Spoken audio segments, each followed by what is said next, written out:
Hired in 6 months, currently earning over £60,000 per year. Flavius used to be an electrician and a plumber, and he had weeks where he had lots of work and he had weeks where nothing was happening. He wished he had work.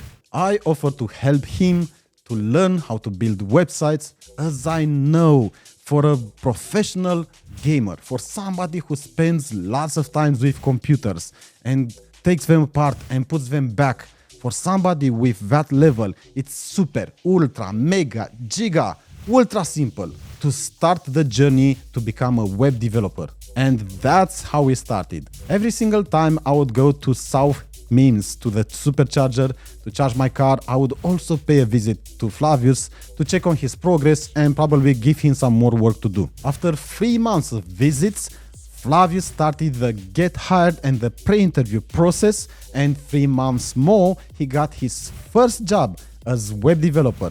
From a former gamer, from zero experience to hired within 6 months. Flavius was the first of many who succeeded with zero experience, started with zero experience and became a professional web developer. As soon as Flavius got his first job offer, a movement started where many other souls will be found on the same path as he did. Flavius' motivation was that he wanted a steady job, and when he was proposed to start working on a computer as a web developer and him being passionate about computers, the answer was a no-brainer. It was obvious, a definite yes.